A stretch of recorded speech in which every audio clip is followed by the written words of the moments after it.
Puji Tuhan, haleluya. Selamat malam, salam sejahtera dalam kasih Tuhan Yesus Kristus. Tentu semua jemaat Tuhan tahu bahwa pada hari-hari ini kita semua sementara bergumul dan bersama menghadapi krisis yang dialami oleh bangsa-bangsa, termasuk bangsa kita, terutama tentu untuk menghadapi virus corona yang menyebar luas ke berbagai bangsa.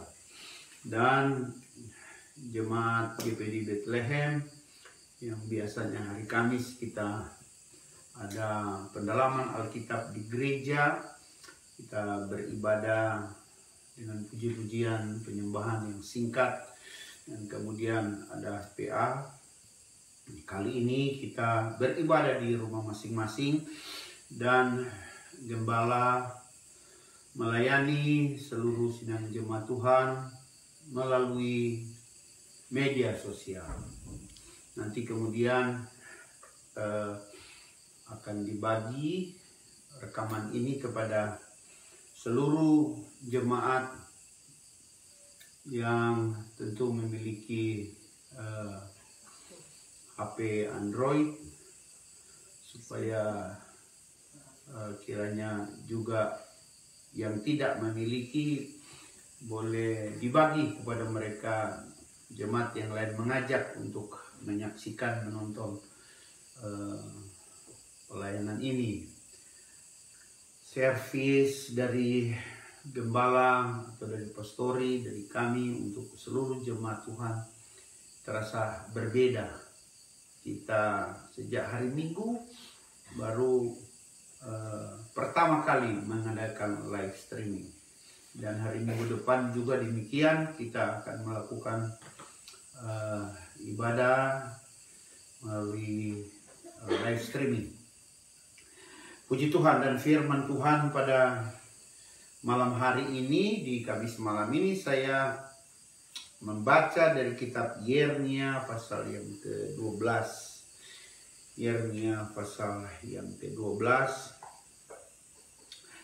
Saya membaca mulai ayat yang ke-5, atau saya membaca 2 ayat saja ya, dari Yeremia pasal 12. Nanti sebentar kemudian jemaat dapat mengikuti ayat-ayat yang lain. Tapi dalam pembacaan awal saya membaca dari Yeremia 12 ayat 5 dan 6. Jika engkau telah berlari dengan orang berjalan kaki dan engkau telah dilelahkan, bagaimanakah engkau hendak berpacu melawan kuda? Dan jika di negeri yang damai engkau tidak merasa tentram, apakah yang akan engkau perbuat di hutan belukar sungai Yordan? Sebab saudara-saudaramu dan kaum keluargamu, mereka sendiri juga berbuat khianat terhadap engkau. Mereka juga bersama-sama di belakangmu. Janganlah percaya kepada mereka, sekalipun mereka berkata manis kepadamu. Puji Tuhan.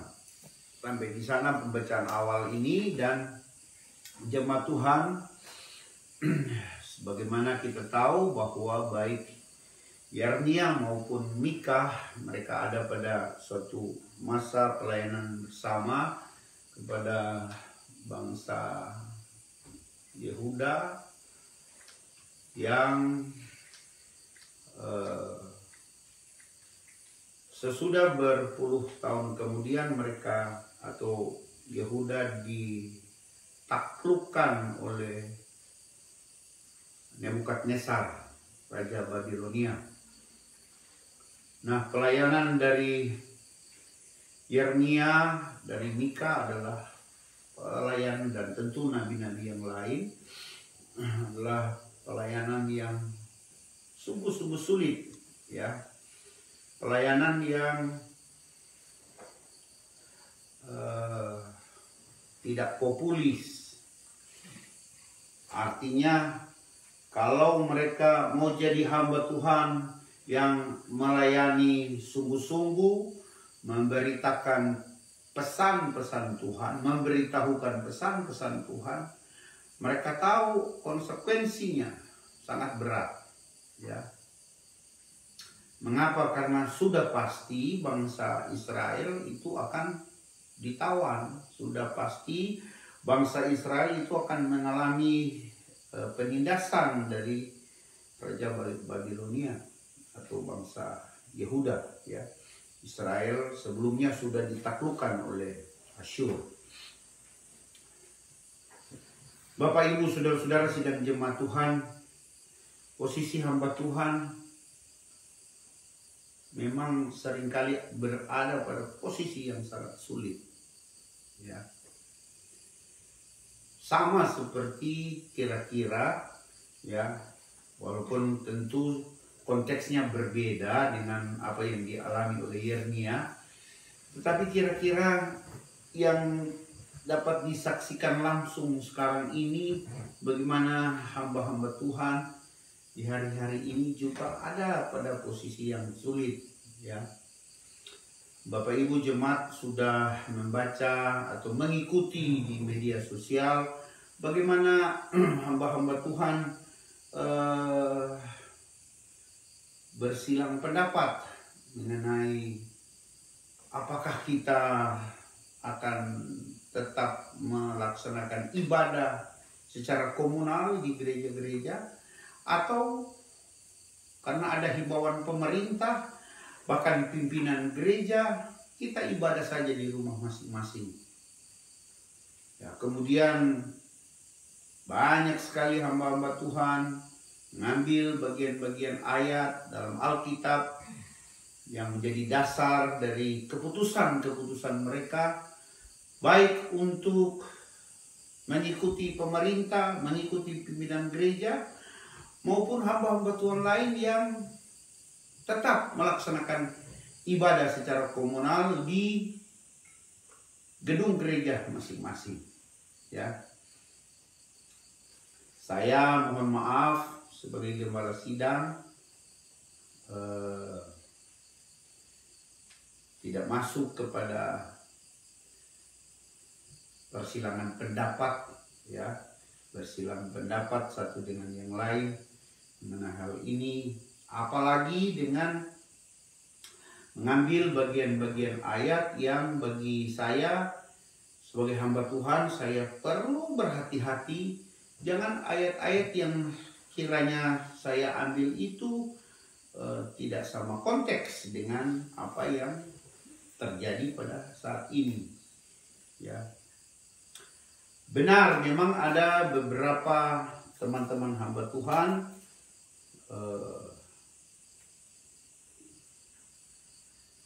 berpendapat bahwa tidak, kita perlu tetap beribadah di gedung gereja, ibadah secara komunal, tidak apa-apa, dalam tanda petik sedikit melawan himbauan pemerintah, melawan pimpinan gereja. Karena memang ada ayat-ayat yang kemudian dikutip bagaimana orang-orang percaya di waktu yang lalu juga tidak mendengarkan pemerintah dan sebagainya. Saya kira kita perlu sangat berhati-hati, perlu cermat, dan tidak perlu saling menghakimi jemaat Tuhan. Sebab itu bagi jemaat yang mengikuti ibadah dari rumah atau beribadah di rumah masing-masing, beribadahlah dengan sungguh-sungguh kepada Tuhan. Carilah Tuhan dengan sungguh-sungguh. Ya, sementara ada jemaat yang mau ke gereja, ke gedung gereja, mau berdoa, mau beribadah, mari juga beribadahlah dengan sungguh-sungguh, berdoalah dengan sungguh-sungguh. Walaupun kebijakan yang kita ambil di GPD Bethlehem adalah kita beribadah di rumah masing-masing dan jemaat mendapatkan pelayanan live streaming. Puji Tuhan. Kira-kira seperti itulah banyak hal-hal, banyak kondisi-kondisi tertentu di mana hamba Tuhan ditempatkan atau memasuki suatu situasi kondisi yang sulit baginya. Sama seperti apa yang dialami oleh Yeremia. Ya.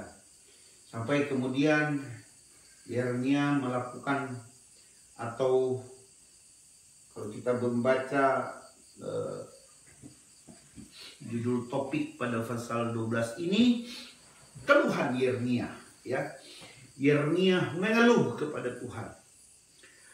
Tentu kita sudah bisa menduga, bisa mengerti bahwa betapa sulitnya sampai seorang hamba Tuhan bisa mengeluh kepada Tuhan. Saya membaca mulai dari ayat 1. Engkau memang benar ya Tuhan. Bila mana aku berbantah dengan Engkau, bila mana aku berbantah dengan Engkau. Tetapi aku mau berbicara dengan Engkau tentang keadilan. Mengapakah mujur hidup orang-orang fasik? Sentosa semua orang yang berlaku tidak setia. Engkau membuat mereka tumbuh dan mereka pun juga berakar. Mereka tumbuh subur dan menghasilkan buah juga. Memang selalu Engkau di mulut mereka, tetapi jauh dari hati mereka. Ya Tuhan, Engkau mengenal aku, Engkau melihat aku, dan Engkau menguji bagaimana hatiku terhadap Engkau. Tariklah mereka keluar seperti domba-domba sembelihan, dan khususkanlah mereka untuk hari penyembelihan. Berapa lama lagi negeri ini menjadi kering dan rumput di segenap padang menjadi layu? Karena kejahatan penduduknya, binatang-binatang dan burung-burung habis lenyap.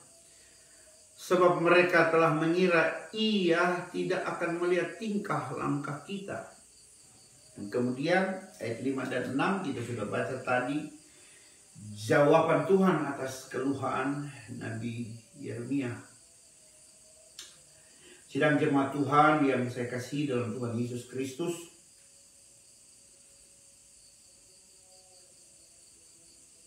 Betapa kesalnya Yeremia melihat keadaan orang-orang fasik. Orang-orang fasik yang dimaksud sini bukan orang yang tidak mengenal Tuhan. Karena kita membaca tadi, di mulut mereka selalu ada nama Tuhan.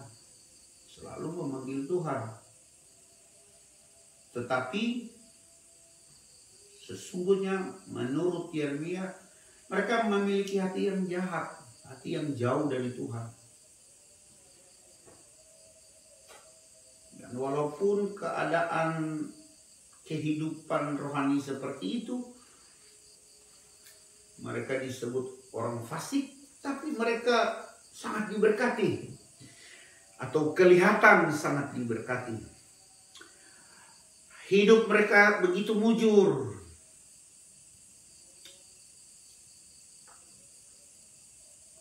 Mereka sentosa walaupun mereka tidak setia. Mereka juga bertumbuh subur dan berbuah juga.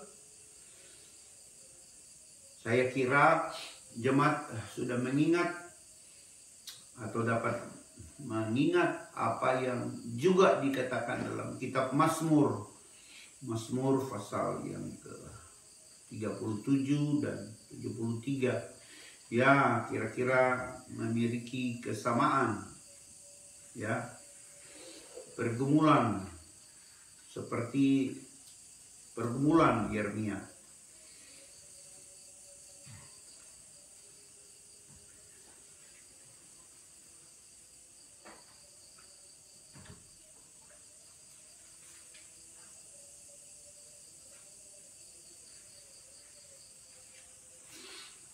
Mari saya sedikit membaca dari Mazmur 73.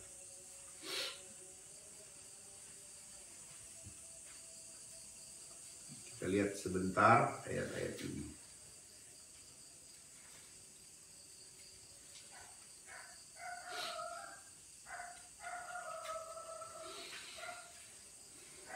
Mazmur Asaf. Sesungguhnya Allah itu baik bagi mereka yang tulus hatinya, bagi mereka yang bersih hatinya. Tetapi aku sedikit lagi maka kakiku terpeleset, nyaris aku tergelincir, sebab aku cemburu kepada pembual-pembual. Kalau aku melihat kemujuran orang-orang fasik,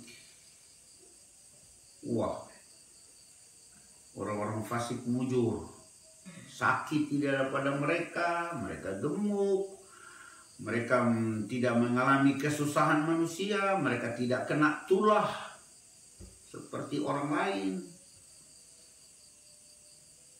Mereka berkalungkan kecongkakan, berpakaian kekerasan, dan seterusnya. Mereka mujur.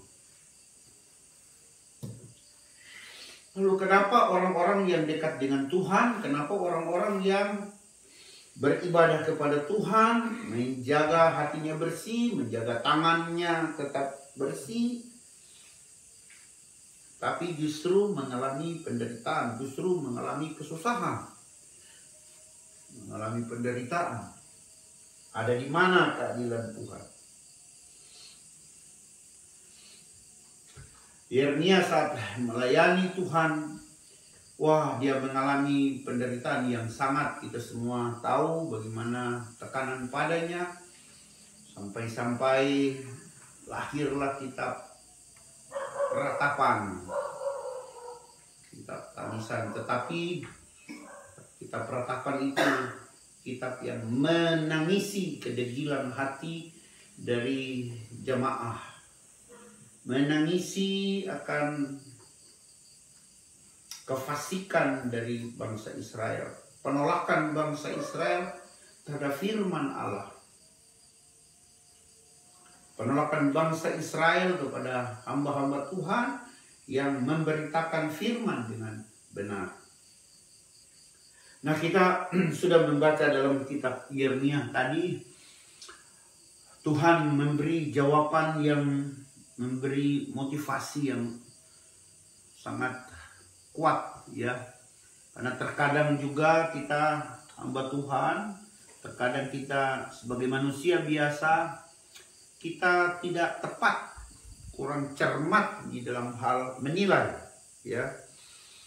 Memperhatikan fenomena, memperhatikan sesuatu, kita cepat sekali ngomong. Padahal saudara-saudara yang kasih dalam Tuhan, ya begitu impulsif kita, hidup kita, dan seharusnya kita harus berpikir dulu, kita harus tenang terlebih dahulu. Jangan cepat-cepat bersuara, berpendapat, jangan cepat-cepat mengeluh, jangan cepat-cepat menolak. Kita harus mengolah baik-baik dalam pikiran, mengkonfirmasinya dengan firman Tuhan. Puji Tuhan, semua keluhan ini memang Yeremia bawa kepada Tuhan, dan Tuhan menjawab Yeremia, jika engkau telah berlari dengan orang berjalan kaki dan engkau telah dilelahkan, bagaimanakah engkau hendak berpacu melawan kuda? Jika di negeri yang damai engkau tidak merasa tentram, apakah yang akan engkau buat di hutan belukar sungai Yordan? Bagi Tuhan, apa yang sebenarnya dikeluhkan oleh Yeremia, Yeremia belum ada pada track di mana dia akan mengalami tantangan yang lebih berat, tantangan yang lebih sulit. Berpacu melawan kuda, atau satu situasi di mana tinggal di hutan belukar sungai Yordan. Apa yang dialami oleh Yeremia pada hari itu, pada saat itu, sebenarnya menurut Tuhan adalah dia masih ada di negeri yang damai.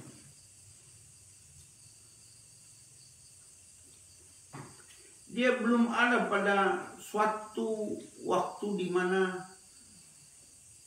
akan seperti berlari, menyaingi, atau berpacu melawan kuda. Ini sebuah penggambaran yang Bapak Ibu, saudara-saudari yang kasih dalam Tuhan,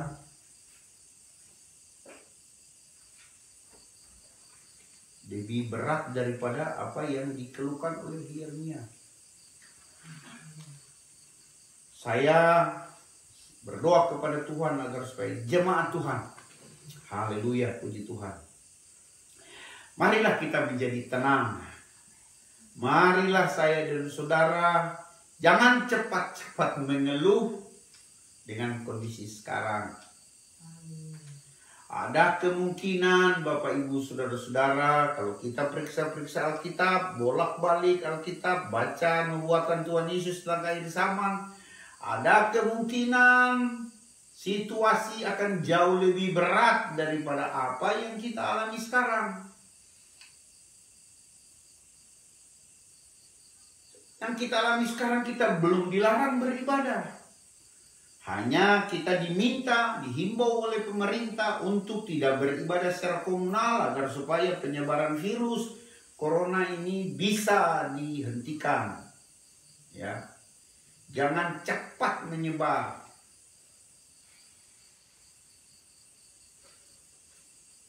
Kita masih bebas beribadah pada dasarnya. Bagaimana kalau suatu waktu kita sudah tidak bebas lagi? Ya, teman-teman kita di daerah-daerah tertentu memang mereka sudah tidak bebas.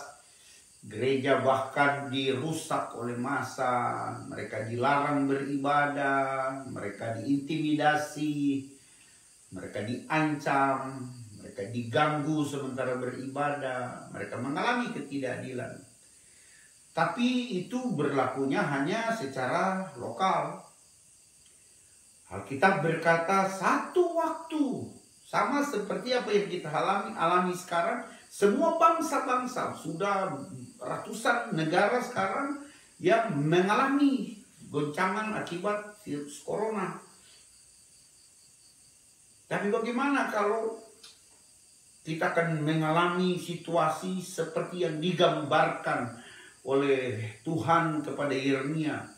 Tinggal di hutan belukar Sungai Yordan. Bagaimana kalau benar-benar kita mengalami larangan untuk beribadah? Tuhan Yesus sudah pernah menyampaikan hal itu, dan kita semua tahu itu disebutkan dalam Injil Matius pasal 24. Dalam Injil Matius pasal 24, mari perhatikan kata-kata ini, ya, perkataan Tuhan Yesus. Matius 24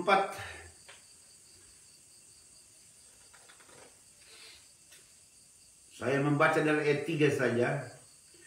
Ketika Yesus duduk di atas bukit Zaitun, datanglah murid-muridnya kepadanya untuk bercakap-cakap sendirian dengan dia. Kata mereka, katakanlah kepada kami, bila manakah itu akan terjadi, dan apakah tanda kedatanganmu dan tanda kesudahan dunia? Jawab Yesus kepada mereka, waspadalah supaya jangan ada orang yang menyesatkan kamu. Hati-hati, akan ada penyesatan. Sebab banyak orang akan datang dengan memakai namaku dan berkata, akulah Mesias, dan mereka akan menyesatkan banyak orang. Mesias-mesias palsu akan muncul, ya. Kamu akan mendengar deru perang atau kabar-kabar tentang perang. Namun berawas-awaslah, jangan kamu gelisah, sebab semuanya itu harus terjadi, tetapi itu belum kesudahannya. Sebab bangsa akan bangkit melawan bangsa, dan kerajaan melawan kerajaan. Akan ada kelaparan dan gempa bumi di berbagai tempat.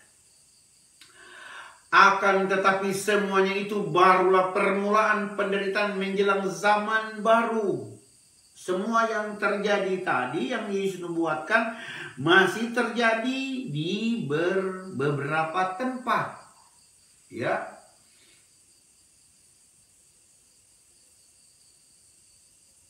Belum secara menyeluruh. Tapi perhatikan bagian kedua pada alinea kedua dari topik ini dalam ayat 9 mulai. Pada ayat 9 saya bacakan. Pada waktu itu kamu akan diserahkan supaya disiksa, dan kamu akan dibunuh dan akan dibenci. Perhatikan, semua bangsa oleh karena namaku. Wah, bagaimana kalau ini terjadi? Apakah ini yang mau digambarkan, seperti ini yang mau digambarkan oleh Tuhan kepada Yeremia? Tinggal di hutan belukar Sungai Yordan. Apakah ini yang mau digambarkan oleh Tuhan, berpacu melawan kuda? Saudaraku yang dikasihi oleh Tuhan, tentu kita akan berkata kita tidak sanggup, Tuhan tidak sanggup. Ya memang, secara manusia kita tidak sanggup, kita harus akui itu. Sekarang saja sudah kita penuh, sudah ada banyak orang khawatir, gelisah. Sudah banyak pendeta-pendeta gelisah. Sudah ada kolektor, sudah ada perpuluhan, dan lain-lain. Menunggu belas kasihan pemerintah, supaya pemerintah memperhatikan apa yang sudah diprogramkan, supaya cepat cair, jangan lambat-lambat. Bapak Ibu, saudara-saudara yang dikasihi oleh Tuhan, bagaimana kalau ini terjadi? Ayat 10 berkata, dan banyak orang akan murtad, dan mereka akan saling menyerahkan dan saling membenci. Banyak nabi palsu akan muncul dan menyesatkan banyak orang. Dan karena makin bertambahnya kedurhakaan, maka kasih kebanyakan orang akan menjadi dingin. Perhatikan ayat 13, jemaat Tuhan. Mari kita kuat dalam Tuhan, bertahan. Ayat 13 berkata, tetapi orang yang bertahan sampai kesudahannya akan selamat. Haleluya, puji Tuhan. Dan Injil kerajaan ini akan diberitakan di seluruh dunia menjadi kesaksian bagi semua bangsa global. Sesudah itu barulah tiba kesudahannya. Haleluya, puji Tuhan. Walaupun Tuhan sudah gambarkan situasi yang sangat sulit, tapi kita perhatikan pada situasi yang sulit itu akan ada pintu yang terbuka lebar untuk Injil didengar oleh bangsa-bangsa, oleh semua orang. Haleluya, puji Tuhan. Tinggal tetap dalam Tuhan, tentu kau berbuah banyak. Betapa sedih kalau Tuhan mengeluh, ku dapat daun bukan buah. Tinggal tetap dalam Tuhan, tentu kau berbuah banyak. Betapa sedih kalau Tuhan mengeluh, ku dapat daun bukan buah. Jemaat Tuhan yang saya kasih dalam Tuhan Yesus Kristus, dengarkan pesan Tuhan pada kita. Kejadian hari ini belum seberapa. Jangan mengeluh. Mari berakar di dalam Tuhan. Mari kuat dalam Tuhan. Ambil pelajaran penting dari saat ini. Kalau saat ini kita sudah alami kesulitan A, kesulitan B, kesulitan C, dan kita di hari-hari kemudian akan mengalami yang lebih lagi dari ini, saya tidak tahu kapan, tapi pasti akan terjadi.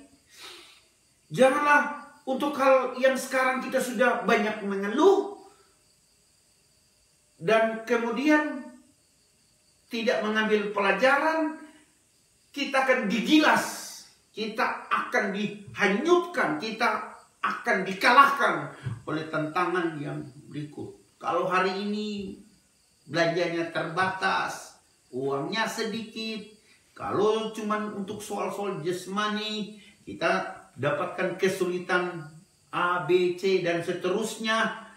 Ini belum seberapa.